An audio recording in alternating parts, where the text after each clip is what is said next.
এই যে অনেক পরে এসে জামাত ৭১-কে স্বীকার করছে, তাও আবার ঘুরিয়ে পেঁচিয়ে।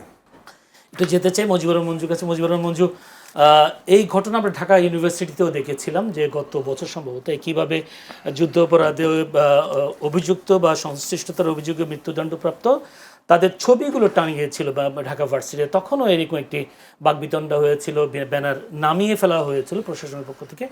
এবারও একই কাণ্ডে অর্থাৎ একই ঘটনায় বেগম রোকেয়া বিশ্ববিদ্যালয়ে এই ঘটনাটা ঘটলো। ছাত্রদল প্রতিবাদ জানিয়েছে, পরবর্তীতে ব্যানার ছেড়ে ফেলেছে এবং ধাওয়া পাল্টে দেওয়ার ঘটনা ঘটেছে। ছাত্রদল ছাত্র শিবিরের মধ্যে এই ধরনের সংঘর্ষ হচ্ছে কেন বলে মনে হয়? আজকে জগন্নাথ বিশ্ববিদ্যালয়ে, ঢাকা কলেজে হলো। এটা তো স্বাভাবিকভাবে খুবই দুঃখজনক, কারণ আমরা যেটা চেয়েছিলাম যে জাতীয় রাজনীতিতেও একটা নতুনত্বের মানে এটা কী বলবো, ইন্ট্রোডিউসমেন্ট হবে, ইন্ট্রোডিউসিং হবে, আর আমাদের ছাত্র রাজনীতি তো হবেই। দুর্ভাগ্যজনকভাবে আমরা দেখছি যে আবারও সেই পুরনো রাজনীতির দিকে যাচ্ছে।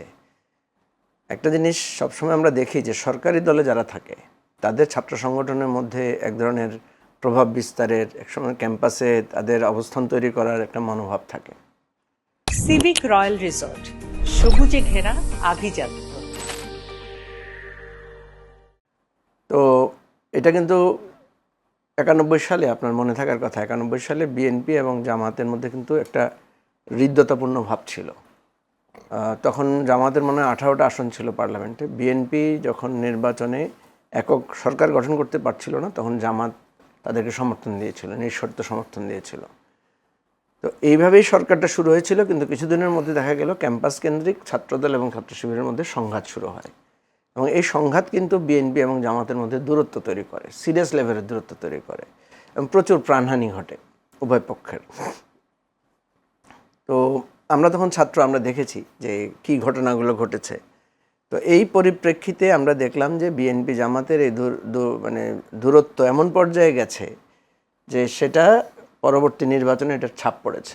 এবং আমরা দেখেছি ৯৬ সালের যে নির্বাচন হয়েছে সেখানে কিন্তু দুই পক্ষই খুব খারাপ করেছে। জামাত ১৮ থেকে চলে এসেছে ২-এ, বিএনপি তো মানে ২০০ ঘরের থেকে এসে একেবারে ৫০-এর নিচে চলে এসেছে, যেটার পরিপ্রেক্ষিতে পরে কিন্তু আবার উভয় দলের মধ্যে একটা রিয়েলাইজেশন হয়েছিল। হওয়ার ভিতরে কিন্তু এটা আবার দেখবেন আপনি ৯৮-৯৯ সালের দিকে এসে ৪ দলীয় জোট গঠন হয়, এবং এরপরে ২০০১ সালে তারা যৌথভাবে একসাথেই নির্বাচন করে। তো এই যে একবার সংঘাত, একবার নিজেদের মধ্যে বিভেদ, আবার ঐক্য করা, এরপরে তো দীর্ঘ সময় ধরে বিএনপি জামাতের মধ্যে ঐক্য ছিল। তো এখন এবারে আমরা যখন দেখলাম যে দুই দলই আলাদা হয়ে একদল সরকার, একদল প্রধান বিরোধী দল হয়েছে, এই জায়গায় আমরা আশঙ্কা করছিলাম যে এটা ক্যাম্পাস কেন্দ্রিক গণ্ডগোলটা দিয়েই এটা মানে সূচনা হতে পারে কিনা। তো অনেকে বলেছিল যে এখন তো আর আগের যুগ নাই, এখন সোশ্যাল মিডিয়ার যুগ, যে কোনো কিছু খুব দ্রুত মানুষ জানাজানি হয়ে যাবে। আগে একটা যখন সময় ছিল গোলাগুলি হয়েছে, দিনের পর দিন মারামারি হয়েছে, কেউ কাউকে চিহ্নিত করতে পারে না। এখন তো কোনো কিছু গণ্ডগোল হলে কে মারছে তার ছবি পর্যন্ত চলে আসছে, সোশ্যাল মিডিয়াতে চলে আসছে। কিন্তু আমরা অবাক হলাম যে এই জুলাই অভ্যুত্থানের সময় আমরা দেখলাম ছাত্রলীগ খুব নৃশংস কায়দায় ছাত্রদের উপর হামলা করেছে, এবং একেবারে ফায়ার আর্মস ইউজ করেছে, দাঁত, ছুরি, মানে সব ধরনের আগ্নেয়াস্ত্র, ধারালো অস্ত্র ব্যবহার করেছে। আজকে আমি যেটা দেখলাম, গতকালকে রোকেয়া বিশ্ববিদ্যালয় থেকে শুরু করে আজকে ৩-৪টা ক্যাম্পাসে ঘটনাটা ঘটেছে। জগন্নাথ বিশ্ববিদ্যালয়, ঢাকা আলিয়া মাদ্রাসা, ঢাকা কলেজ, এখনও মনে হয় গণ্ডগোল চলছে।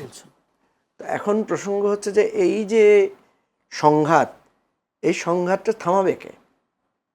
এখন ধরেন অতীতে ওনারা কিন্তু রাজনীতি করে এসেছেন, অতীতে এইগুলোর পরিপ্রেক্ষিতে কিন্তু ওনারা ঐক্যবদ্ধ হয়েছেন, সেই নেতারাই তো এখনও আছেন, বেশিরভাগ নেতারাই তো এখনও নেতৃত্ব দিচ্ছেন। সুতরাং এটাকে ওনারা যদি না থামান, তাহলে যেটা দাঁড়াবে স্বাভাবিকভাবেই এখন সরকার নানাভাবে প্রশ্নবিদ্ধ হবে।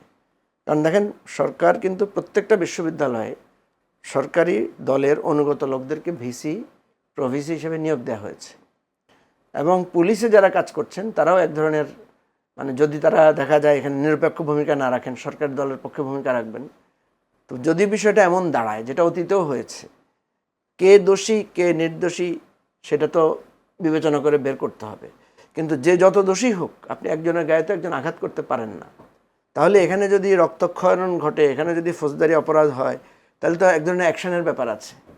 এখন যদি দেখা যায় যে সরকারি দলের পক্ষে পুলিশ ভূমিকা রাখছে, বিশ্ববিদ্যালয়ের প্রশাসন বায়াসনেস শো করছে সরকারি দলের পক্ষে, তাহলে খুব সহজেই মানুষ মনে করবে যে এইটা তো সেই আবার 91, সেই তো আবার আগের যুগে যে অবস্থা চলে যাচ্ছে, যে সরকারি দলের ছাত্র সংগঠনের দখলেই থাকবে সবগুলো ক্যাম্পাস, আর বিরোধী দলের ছাত্র সংগঠনগুলো আস্তে আস্তে ক্যাম্পাস থেকে আউট হয়ে যাবে। আরও একটা যেটা দুদুভাই একটু করে ইঙ্গিত করলেন, যে এই সংঘাতের মধ্য দিয়ে কিন্তু পরাজিত ফেসিবাদ কিন্তু সুযোগ নেবে, এবং বিভিন্ন জায়গায় আমরা সেই ইঙ্গিতও দেখতে পাচ্ছি। তো সুতরাং আমি যেটা মনে করি, এই যে পুরানো রাজনীতির পথে আবার আমরা হাঁটা শুরু করছি, আমাদের হিসাব করা উচিত মানে পরিণতিটা কি। সবচেয়ে বড় কথা হচ্ছে ঝগড়াটা কি নিয়ে, এই যে ছবি নিয়ে, পোস্টার নিয়ে, এই যে হলের সিট নিয়ে, এগুলো তো অতীতে বহুবার হয়েছে। কি মানে একটা সিটের জন্য, একটা পোস্টারের জন্য কার ছবি কাকে যুদ্ধাপরাধী পড়লো, এগুলো তো হয়ে গেছে অলরেডি, এগুলো তো পুরানো আলাপ। এখন আমরা যেটা মনে করছিলাম যে ছাত্রদের মধ্যে ডিবেট হবে, বিবাদ হবে, বিতর্ক হবে পলিসি নিয়ে, রাষ্ট্রের উন্নয়ন নিয়ে। যেমন ধরেন আজকে সিরিয়াস লেভেলের ক্রাইসিস গ্যাস নিয়ে, আজকে এমন হতো যে ছাত্র শিবির গ্যাসের বিষয়ে কথা বলছে, ছাত্রদল সেটা সহ্য করতে পারে না, এই জন্য আঘাত করেছে, তাহলে একটা কথা ছিল। আজকে যদি এমন হতো যে ফ্যাসিবাদী ব্যবস্থার বিলোপ নিয়ে দ্বিপক্ষ বিতর্ক করছে, অথবা জুলাই সনদের বাস্তবায়ন নিয়ে বিতর্ক করছে, তাও একটা মানা যেত। কিন্তু ওই যে আপনার কে কাকে বক্তৃত্ব দিতে দিয়েছে, কে কাকে পোস্টার নিয়ে ঢুকতে দেয় নাই, কে কার ছবি লাগিয়েছে এবং সেই ছবি নিয়ে কে ছবি লাগিয়েছে, আমার কথা হচ্ছে যে এই ছবির রাজনীতি, এই সিটের রাজনীতি, এই পোস্টারের রাজনীতি, এগুলো তো এখন আলোচনা তুলে বন্ধ করা উচিত। এবং আমি মনে করি না যে এই নিউ জেনারেশন এটাকে খুব পছন্দ করবে। অসংখ্য ধন্যবাদ শামসুজ্জামান দুদু ভাই। আপনি কি মনে করেন আসলে এই যে সংঘর্ষের রাজনীতি যে চলছে, আগামী দিনের এটা কোন পর্যায়ে নিতে পারে, একটা প্রশ্ন। দ্বিতীয় প্রশ্ন হচ্ছে, আমাদের যারা শীর্ষ নেতৃত্বে যারা আছেন দলগুলো, যদি বলি বিএনপি, জামায়াত, তাদেরও কি ভূমিকা রাখা উচিত বলে মনে হয় এই যে ছাত্র সংগঠনগুলোর মধ্যে এই সংঘর্ষ? এই যে এখন তো ছাত্রলীগ নাই বা আওয়ামী লীগ নাই, তারা বিভিন্ন কায়দায় কারো না কারোর উপরে ভর করতে পারে, কারণ তারা তো রাজনীতিতে ফিরে আসার চেষ্টা করবে। কেউ যদি মনে করে যে তারা ফিরে আসবে না, তাহলে আমি মনে করি এটার মানে ঠিক না, মানে ঠিক চিন্তা না। কোনো রাজনীতি কখনোই, যেমন এখনও হিটলার, সেকেন্ড ওয়ার্ল্ড ওয়ারের এই হিটলার, নাৎসি কিন্তু এখনও আছে ইউরোপে, মাঝে মধ্যে তারা উকি মারে, ওইভাবে নাই। তো জার্মানিতে এখনও নাৎসির মানে প্রসার বা বৃদ্ধি এভাবে, এই নিয়ে বামপন্থীদের, ওখানকার বামপন্থীরা শক্তিশালী, তো ওরা এটা বিরোধিতা করে। সেহেতু বাংলাদেশের রাজনীতিতে ফ্যাসিবাদকে আমরা পরাজিত করছি, তাড়িয়েছি, মানে এটা ভেবে যদি আবেগ আপ্লুত হতে পারি, এটা সত্য, তাদেরকে দেশবাসী, রাজনৈতিক দলগুলো, ছাত্র সংগঠনগুলো চূড়ান্ত আন্দোলন বিজয় লাভ করছে, তাড়িয়ে দিয়েছে। কিন্তু এটাই শেষ না, এরপরও আরও কিছু ঘটনা আছে। হ্যাঁ, শিবির যে রাজনীতিটা করছে সেটা 71-এ যারা বাংলাদেশের বিরোধিতা করছে, কিছু মুখ আছে, কিছু লোক আছে, কিছু সংগঠন আছে, তো সেইগুলো যারা ফেরত আনতে যাবে তারা বাংলাদেশকে বিরোধিতা করছে, তারা মুক্তিযুদ্ধকে বিরোধিতা করছে, এইখানে সেন্টিমেন্ট কাজ করবে। এখন সেই মানে পরাজিত শক্তির মুখগুলো যখন মানে সামনে নিয়ে আসবে, এই ঢাকা বিশ্ববিদ্যালয় এরাই যখন ছাত্র সংঘ ছিল, অসংখ্য শিক্ষককে তারা বৌদ্ধভূমিতে নিয়ে গিয়ে হত্যা করছে মুক্তিযুদ্ধ পিরিয়ডে। তো সেই ছবিগুলো যদি আবার সামনে আসে, তাহলে এটা বিতর্ক সৃষ্টি করবে, এটা ঠিক হবে না। আগে এই দেশটাকে মানতে হবে, মুক্তিযুদ্ধকে মানতে হবে, লড়াইগুলো মানতে হবে, কিন্তু সেটা যারা বিরোধিতাকারী তাদেরকে পূর্ণ প্রতিষ্ঠার যে প্রশ্ন আসবে, তখন এটা আপোস করা খুব কঠিন। নতুন রাজনীতি আসবে, বাংলাদেশের প্রেক্ষাপটে রাজনীতি আসবে, ইসলামী রাজনীতি আসবে, এগুলো নিয়ে আমার কোনো বক্তব্য নেই। বক্তব্য ওই জায়গাটায়, ওই সেন্টিমেন্টকে কোন ছবিগুলো আমাকে দিচ্ছে, কোন মানে চেহারাগুলো আমি পূর্ণ প্রতিষ্ঠা করতে চাচ্ছি, ঘাতকদের না মুক্তিযুদ্ধের লড়াকু। হ্যাঁ, যে কোনো মুক্তিযুদ্ধ যে দলেরই থাক, তার ছবি ছিঁড়ে ফেলাটা এই এখনকার সময় প্রেক্ষাপটে অনেক বিতর্ক তৈরি করতে পারে। কিন্তু ঘাতকদের ছবি নিয়ে আমি ভাবা নেওয়ার কিছু নাই। এরা যাদের ছবি টাঙ্গানো হয়েছে তারা জুডিশিয়াল কিলিং এর শিকার, এরকম তাদের ছবি টাঙ্গানো হয়েছে, এরকম একটা বিষয়। যারা জুডিশিয়াল কিলিং এর কথা বলছে এটা আরেকটা প্রেক্ষাপট, কিন্তু তারা অপরাধী, সেই রাজনীতিটা গ্রহণযোগ্য না, এটা আছে না? তো ওই রাজনীতি যারা বহনকারী, মানে ওই বিচারটাকেও আমি উদ্দেশ্যপূর্ণ বিচারই বলতে পারি, নর্মাল বিচার বলতে পারি না। কিন্তু তাদের যে রাজনীতিটা, সেই রাজনীতিটা বহন করে এই যে অনেক পরে এসে জামাত ৭১কে স্বীকার করছে, তাও আবার ঘুরিয়ে পেঁচিয়ে, মানে সবাই যখন মেনে নিচ্ছে, আমার মানতে অসুবিধা, সবাই যখন মেনে নিচ্ছে, তো সবার কথা ধরার দরকার নেই। সবাই তো মুক্তিযোদ্ধা মেনে নিছিল, তখন তো তারা রাজাকার ছিল, তারা তো তখন স্বাধীনতার বিরোধী ছিল, তখন তো তারা পাকিস্তানের পক্ষে অস্ত্র ধরছে। যদি এটা পাকিস্তান থাকতো তাহলে তারাই বিজয়ী শক্তি হতো, আর মুক্তিযোদ্ধারা দুষ্কৃতিকারী হিসাবে চিহ্নিত হতো, এটা না? তো এখন যেহেতু মুক্তিযুদ্ধ বিজয় লাভ করছে, তাহলে এরা কি দুষ্কৃতিকারী? এই প্রশ্ন তো সামনে আসতে পারে।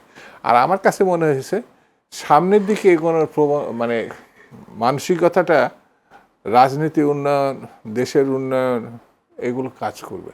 আর আমি যদি পরাজিত বিষয়টিকে আছে না, এই যেমন জামাত ইসলাম প্রথম তো এই দেশে প্রতিষ্ঠা হয়েছে, আরও কয়েকটা ইসলামিক দলের নিয়ে ইসলামিক ডেমোক্রেটিক পার্টি করছে, আইডিয়াল, যেটা সংক্ষেপে খুব পরিচিত লাভ করছিল, আইডিয়াল। সেটা কিন্তু জামাতের মুখ্যত আমার দৃষ্টিভঙ্গিতে জামাতের নেতৃত্বে হয়েছিল, কিন্তু সেটা আবার সবাই অ্যাকসেপ্ট করছিল। পরে আবার একটু পরে তারা আবার জামাতে ফিরে গেছে। তো জামাত, মুক্তিযুদ্ধ, ৭১, এগুলো অনেক বিতর্ক আছে। এই জিনিসটা চট করে এই দেশের মানুষ মেনে নিবে বা এটাই হবে আমার কাছে মনে, তবে তারা অনেকে এগিয়ে গেছে, এটা বলা যাবে।